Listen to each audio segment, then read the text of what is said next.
It's time to tune in to Defending the Faith with Frank Harber. Hear the latest about religious liberty. A win for religious freedom in one of the remaining blockbuster cases facing the U.S. Supreme Court this term. A legal battle continues for the Little Sisters of the Poor for nearly a decade now.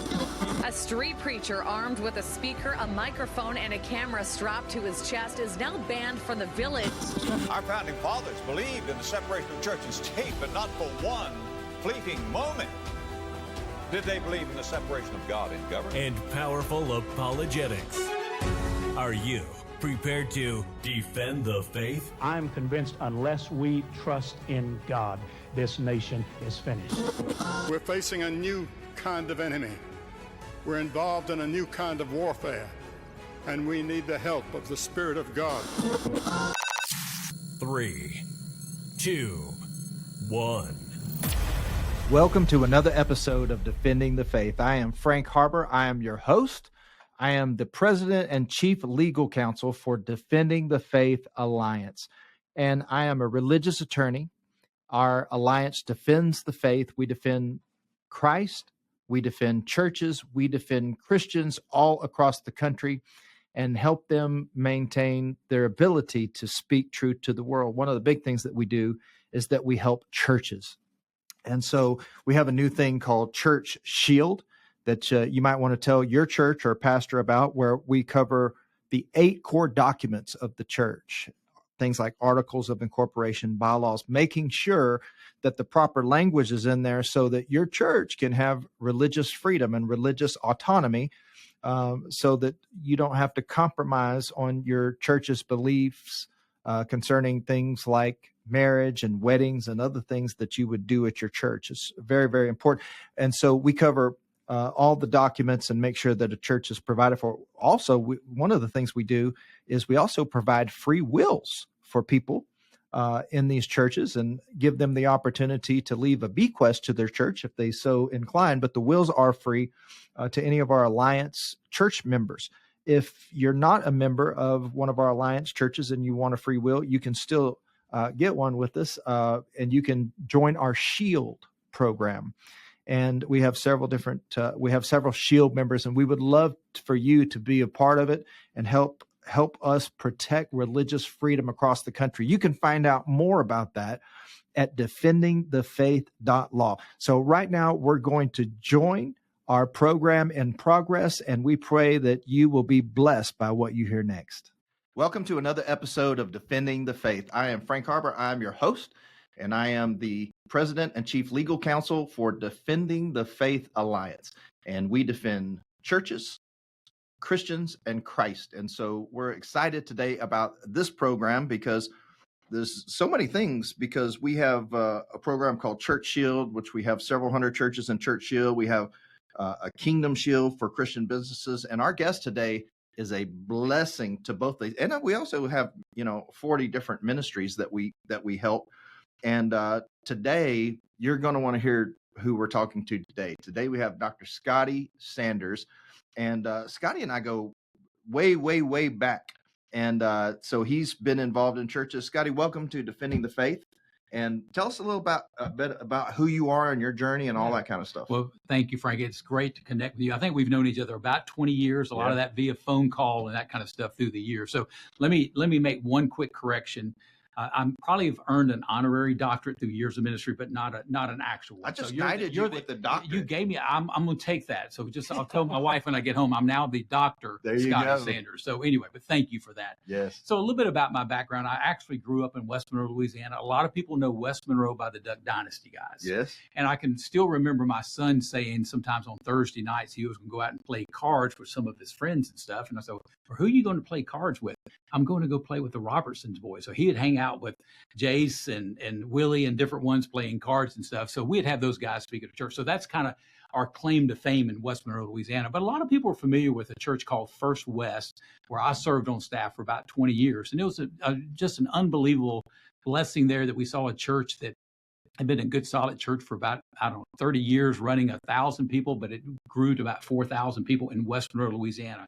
I can remember we're bringing in people like John Maxwell and Andy Stanley, different ones to lead conferences or church. And I remember Andy Stanley saying, Frank, that this may be the largest church per capita in the country. So it's a very unusual situation. But that kind of opened up the door for me to start doing some church coaching and consulting, because really what happened at first wasn't, even though I was a small part of it, I got to be a part of what God did there. Well, you are fantastic. Scotty's a very humble man, and he is involved in church coaching, and he's coaching several of my close friends in their churches. And I will tell you that every church that you've been involved in is absolutely incredible. And I think about some of the churches that you've helped, like the one in Ennis and others, where, I mean, you've just done amazing stuff. And we'll tell you about that as the show goes on. You also, though, not only do you coach churches, because, you know, this is the thing. Maybe you already have a church staff and stuff, but you want somebody to come in on top of that and make sure that your church does the right thing. Somebody who's been there before and has the record. That's something that you do. And you also do stuff in the business world. So tell us what you could do for churches and businesses before we kind of jump into the show. Well, in our approach to consulting, we've got about 10 people on our team. So we can do coaching. We do coaching, consulting, and leading. There's a few churches I work with at a time. I can only do this for about 3 churches where literally I operate as a fractional executive pastor. So not only am I coaching and consulting, but I'm actually leading and implementing the things that we recommend. And I'll give you, for instance, I've been helping a couple of churches this past year. Just found out yesterday, we've added over 300 volunteers for these 2 churches. Well, the value of that is worth over $1 million when you look at volunteer time that's committed. So in some ways, you can't even put a price tag of the things that we can help churches to do. But we want to help churches to get healthy. And part of that is by cultivating unity within the body, unity in the leadership. But a big point of focus for me is helping staff members move from world-class doers to world-class developers. And that's where the magic really happens. And that's really what God has called us to do, to equip the saints to do the work of ministry, and then training the staff on know how to do that and to attract top volunteers in their church. You know, just having been in a church where your team has been involved, it was like the first time my wife and I, Becky, and she said to tell you hello, we were blown away. We were blown away at what y'all were doing, and you know, it's just absolutely incredible when you have somebody from the outside who can come in, because sometimes you're on the inside and you can kind of get stuck in a rut. Yeah. And maybe, you know, tradition can blind you, this and that, but you're able to come in. What kind of stuff would you do if you came into a new church for the first time? Well, again, we kind of walk through a health assessment. We want to first go and listen, discover what's going on and what the issues are. Every church is different. And so you want to really get a feel for what are the challenges of the church, what are the things that are the opportunities to grow the church. So that's the first thing. Then we want to help work out a roadmap that the church can buy into and support to go forward. And then we will actually help them to execute and implement the roadmap itself. But the main things that we try to look at is we look at the staff and how we can help develop and coach them. I'm a big proponent of developing people. I believe everybody can be developed. If they're willing to grow and to be coached, we can help staff members to really move from that really good doer to they become a developer. And then it's getting them really past the mindset of, well, they pay me to do, versus seeing their value really to the team is their ability to develop volunteers and leaders in the church. So really getting that mindset shift for staff is a big deal, because a lot of them think, I've got to be at everything and do everything. In some ways, when we work with churches, we free them up to not have to work as much, but they're working more effectively to how God designed them to do the work of the ministry, as far as equipping other people to do that. You know, his coach Scotty is a humble guy. He sees stuff other people don't see, and that's why God is using him in such an incredible way. In fact, he helps businesses. We'll talk about that. But let me tell you an aside where he's really helped me. He also does weight loss coaching, and I signed up for his thing. I lost 50 pounds, and so it was absolutely incredible. And I've kept it off, and I feel so good. We were talking about it today, and I hugged him when I saw it. I was like, hey man, I'm still living this. And, you know, I mean, I probably had 15 health problems that went away, you know, from high blood pressure to sleep apnea, all this stuff, because you cured this one thing. that I had. So this guy is absolutely a genius. If somebody wanted to do your weight loss program, how would they do that? Because I know this program is not about weight loss. Well, they can go to 40dayhealth.com. Yeah. It's all online. All of it's digital now. So I put all the training in there, and we make it where we basically give it away, and all that's donated to a nonprofit to help churches all over the world and stuff. So 40dayhealth.com. And listen, it's changed my life. And I was mentioning to you earlier, and this is not original by me, but I love this. When you've got your health, you can wish for 1,000 things. But if you don't have your health, that's the only thing you're wishing for. And let's face it, pastors need a lot of help in that area. You know, you walk in the room, they overdo, they overwork, and so they need to get their health right. Well, I tell you what, I'm thankful, and I learned so much. I learned so much in that. Not only did I lose it, and then I was telling you the story, I gained about half of it back. Yeah. Well, actually more than half. I gained 35 pounds back, but y'all had given me the knowledge and the ammo. I just lost it right back again. And of course, this time I've gotten more serious about, also you coached me on a maintenance plan. And so I've gotten more serious about that. And just like you said, you know, I've kind of got my number. And if I go over that number, all of a sudden my full attention's going to go over here so that I don't, you know, have to, you know, take dramatic things. Now, you also, if you don't follow him, you need to follow him on all of his accounts. So tell us how to find you. Yeah. I put a lot of my content on LinkedIn. You can find me there. Facebook would be the main two things, but we're putting out new video content every week. And they're usually 3 to 5 minutes, good leadership type stuff, but it can just be on leading yourself well. So thinking about helping churches or even businesses, you want to have good unity. You want to turn your people in from doers to developers. And the third thing is, and kind of this whole even health is, lead yourself well. Set a good example.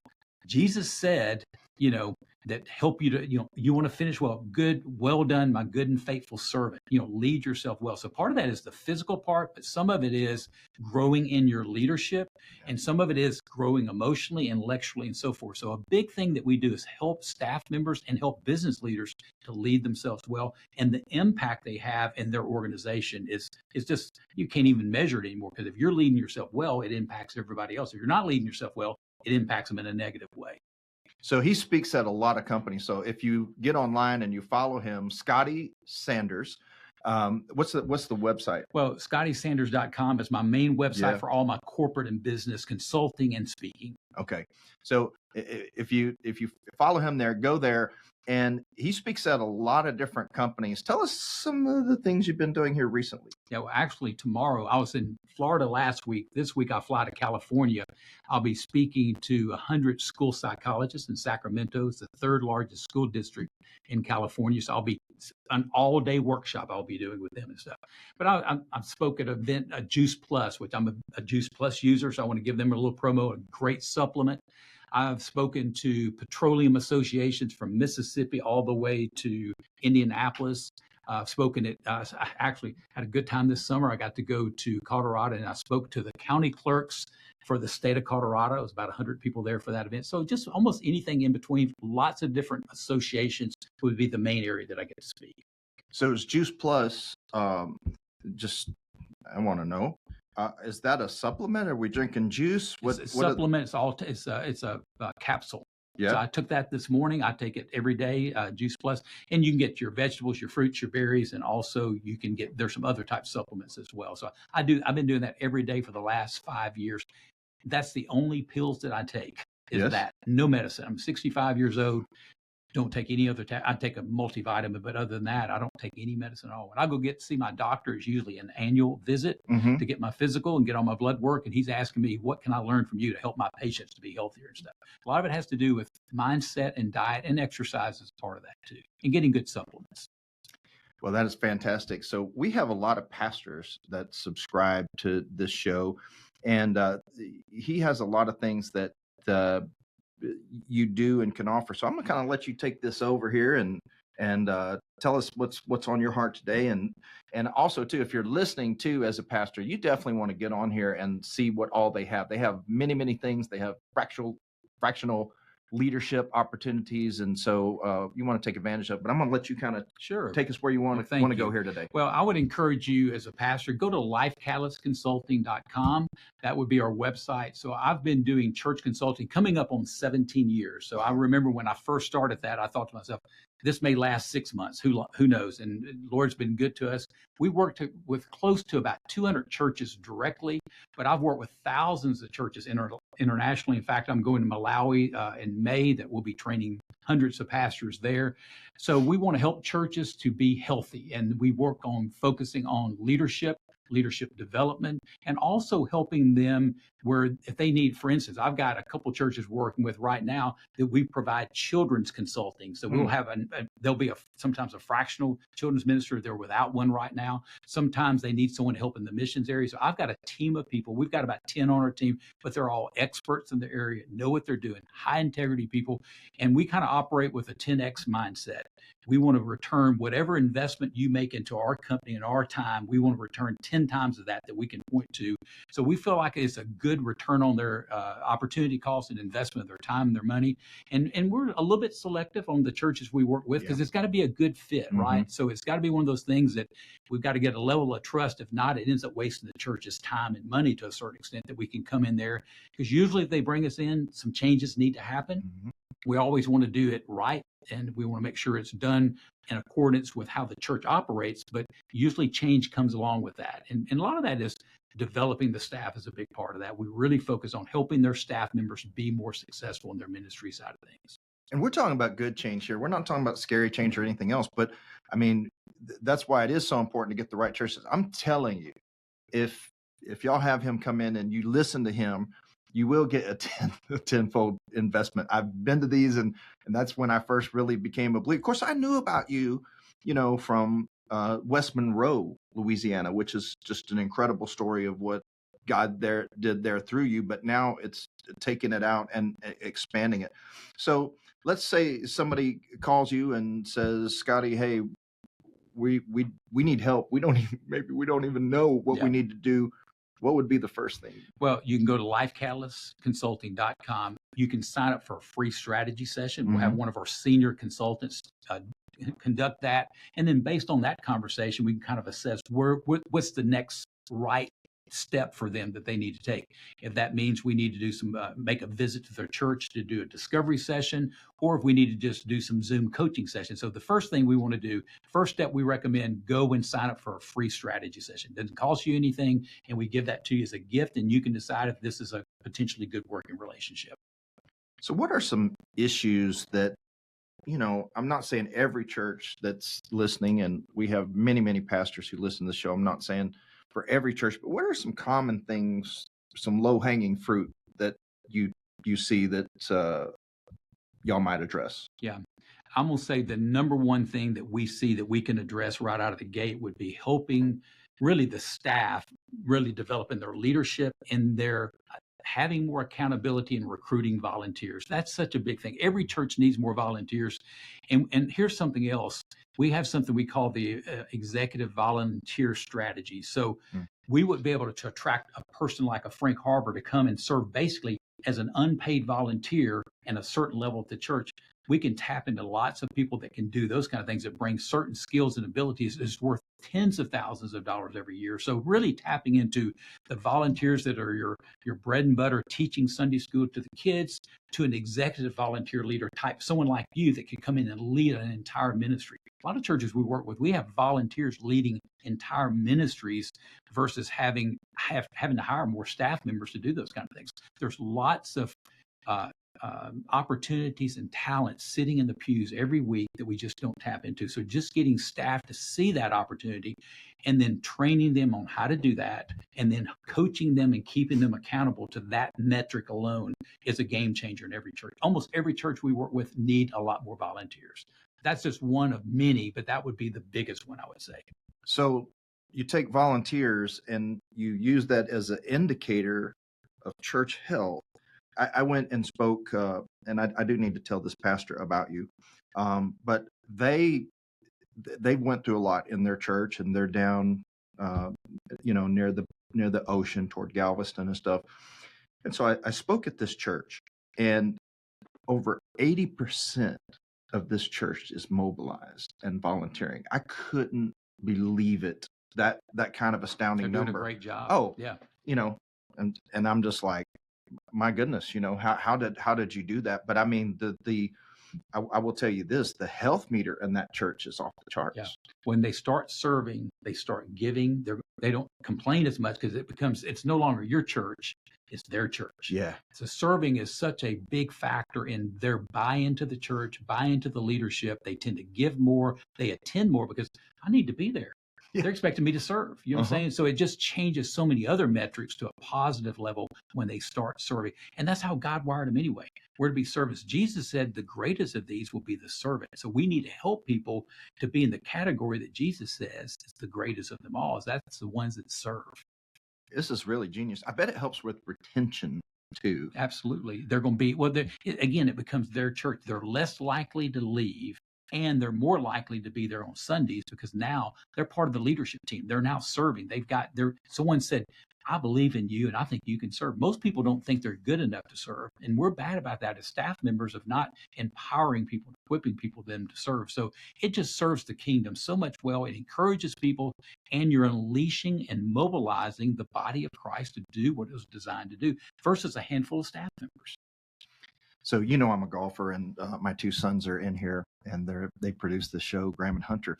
And I once had a lesson from a golf coach. He was Tiger Woods' golf coach, Butch Harmon. And he was giving me a lesson one time and he said, Frank, he said, golf swing's real important. He goes, you got to know what to fix. He goes, there's about 12 things you really need to do in the golf swing.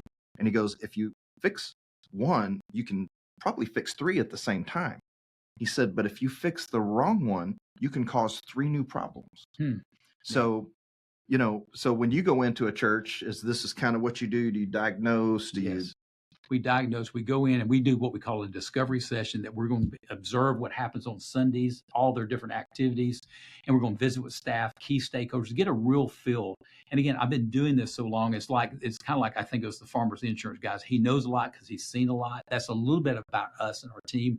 There's rarely something we've run across that we've not seen before. And literally, we've been able to help churches and diagnose situations, even it comes with buildings and property where they need to repurpose some of their space and even sell some of their space that they no longer need. We have one particular church that I told that to them the first meeting. It did not go over well, but they ended up doing it a few years later and they were able to renovate all of their other buildings because of that. It's a $15 million piece of property and building they were able to sell and liquidate to use to upgrade all their other facilities. Sometimes we get married to things too much and someone else needs to come there and say, have you thought about right-sizing, repurposing some of your space? So you can't even put a price tag on that. That one move right there saved them $15 million, not to mention insurance, utilities, and maintenance into perpetuity on stuff. That one thing. But it took someone like me to come in to point that out and say, this is the right move that you need to make. Because it takes courage to make a big decision like that.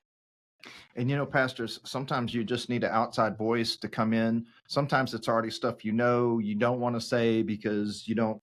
And so sometimes it's good to bring in somebody from the outside who can put a fresh set of eyes on it and see this thing. Sometimes it's probably just pointing out the obvious, isn't it? Many times it's not a big revelation type thing. They kind of they need someone to encourage them to make tough decisions. Leadership is about making tough decisions. It just goes with the territory. And it's not easy to do that. In some ways, we work so closely with the pastors.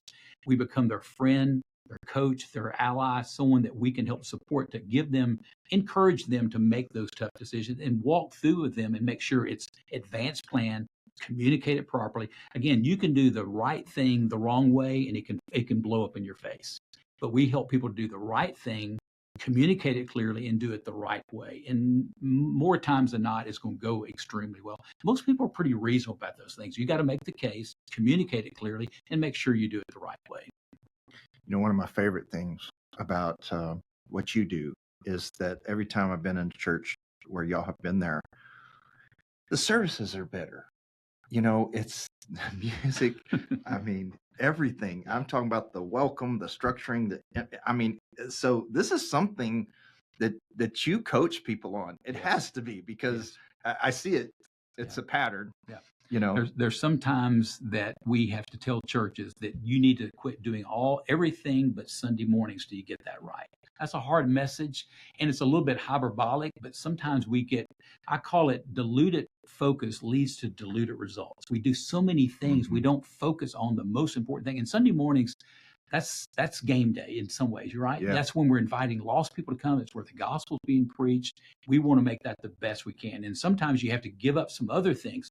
And the enemy of the best are good things. We don't give up bad things at church. We give up good things to do the best things. So it's a little bit of its focus, your resources, your time and attention on what's most important. So sometimes you need to say, let's get Sunday mornings going well before we start adding a bunch of other things. So again, we want to see the Sunday morning experience to be the best it can, whatever style that may be. It doesn't mean traditional, contemporary. Let's do it with excellence and quality, but put the resources and emphasis on that as much as you can. But sometimes we don't do Sundays well because we're just so scattered with so many other things that we can't focus on Sunday as much. And Sundays have a way of coming around pretty regular. If you notice that. Yes. Yes. Well, so we went, to one of the churches you're helping, and we were, and I was there years ago. I preached there, I remember maybe you 30 years ago. And so I was in shock after me and my wife left, and we were like, what happened here? This is so, we drove an hour and 15 minutes or something like that. And we're like, we could drive every week to come to this. It was so good. And, it's sometimes, man, I think, churches get trapped in the box, and sometimes it's like, it's okay, man, to get out of that. I love how you're, do this thing right before you, And some of that, Frank, is really defining reality. We tend to not want to face reality, but some of it's taking a hard look. And one of the things we do a church assessment with each church that we work with, that we set a benchmark in all the various areas. And Sunday morning is a big part of that benchmark. So we'll set a benchmark of where we are right now and take an honest look to come up with where we are. And we're going to come back every 90 days and we're going to reassess and we're going to look at progress. If progress is not being made, we're going to go back and look at the things that we're doing. They may be working or not working. We need to adjust that to make sure we get the progress we need. Listen, progress, you got to fall in love with the process, and you got to keep making progress when it comes to church. And sometimes we don't have a good process of getting better, and we keep getting the same results. So we're big on process when it comes to hiring people, improving Sunday morning services, or any ministry in the church. If you're just now tuning in, you're listening to Scotty Sanders, and he is one of the premier church coaches in the United States of America. He also helps businesses. He also helps with weight loss. He helps yours truly here. And we want to make sure that that you share this episode with someone who needs to hear it. We're probably about close to going off the air on television. So we want you to make sure that you find us on other platforms. We're on YouTube, Spotify, Pandora, we're ubiquitous. We're on everything. So just find this episode, because we are going to have something in the bonus episode. And we're going to ask Scotty, Coach Scotty, a question here about, how old are you? 65. 60. I'm going to tell you, he has no help on why he looks so good. He's going to tell you the secret. So you're going to have to stay for the bonus episode to do that. Before I ask you another question, tell us one more time, we got multiple websites here, how we find Scotty Sanders and sign up for anything, whether it's an individual, church, or a business. What do we do? I would go to, for the church space consulting, go to lifecatalyst.com. And then for any of my leadership training type stuff, if you want to get video, I got tons of resources, lots of free resources, scottysanders.com. That'd be the two main places. Okay. And you can also find those links on our website. We carry him on our first page. I mean, it's right there because we believe in him, and we know any of our pastors. We have about 2,000 pastors that subscribe to this, and we know that we, without hesitation, recommend this man and his team. It's so fantastic, and so we hope that you will take advantage of it. So businesses, we've been mostly talking about churches, but there's probably some guys out there and their business is plateaued, it's staggered. What could you do for a business? Yeah, well, one of the things I do my signature training for really leadership within the business would be called The Secret to Becoming Ultra Productive.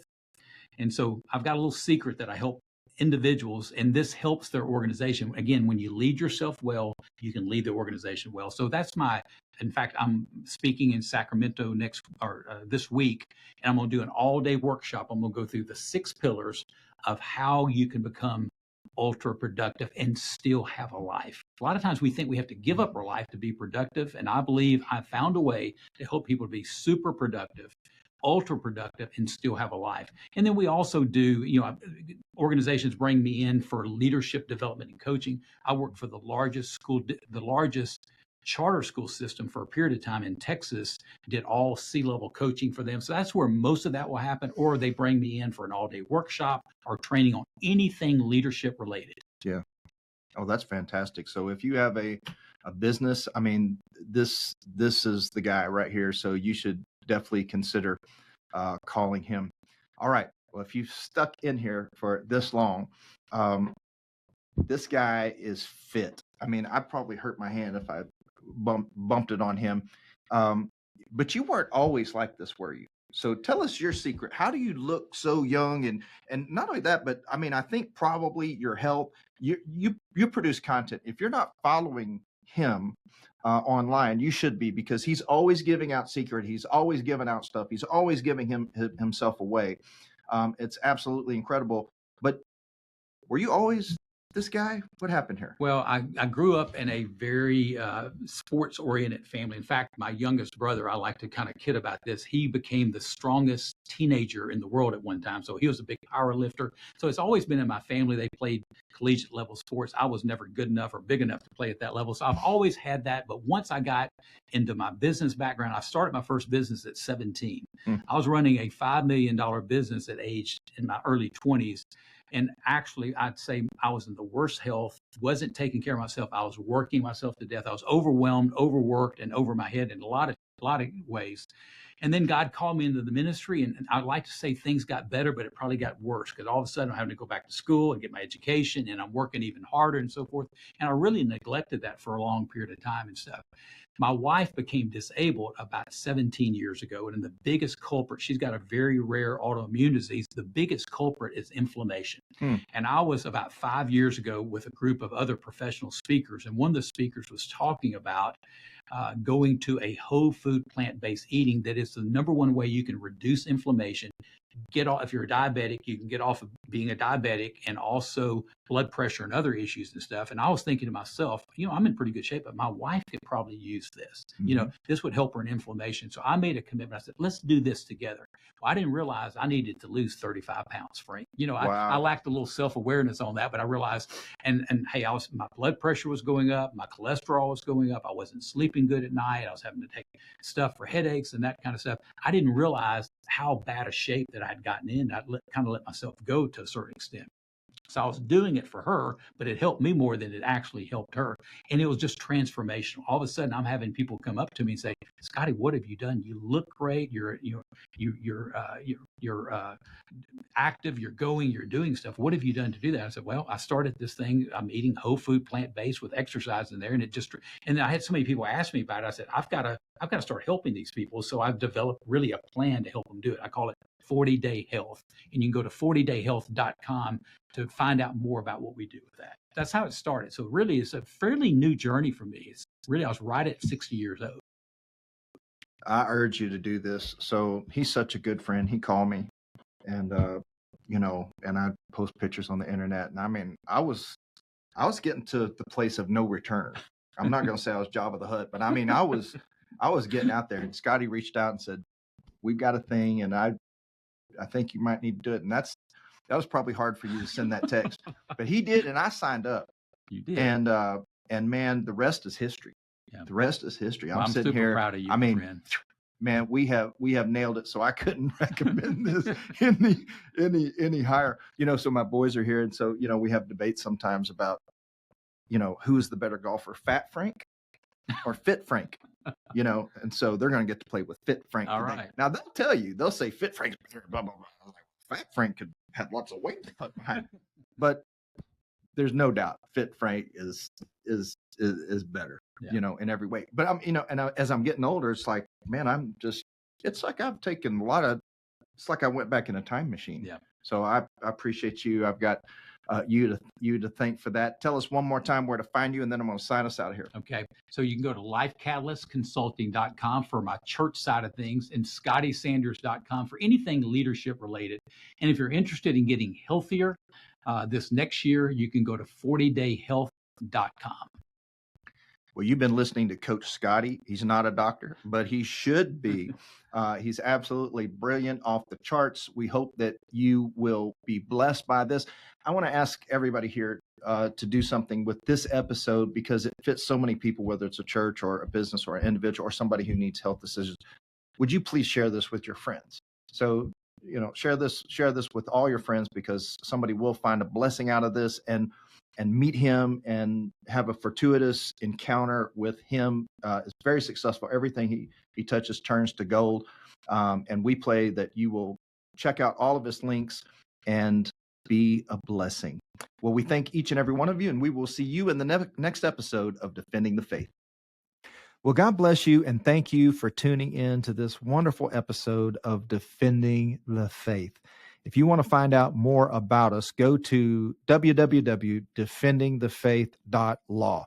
And there you can find resources about why Christianity is true, how to know God exists. You can find out about our SHIELD program and join us and become a partner with us. And one of the things that happens out of that is you could get a free will and leave a legacy.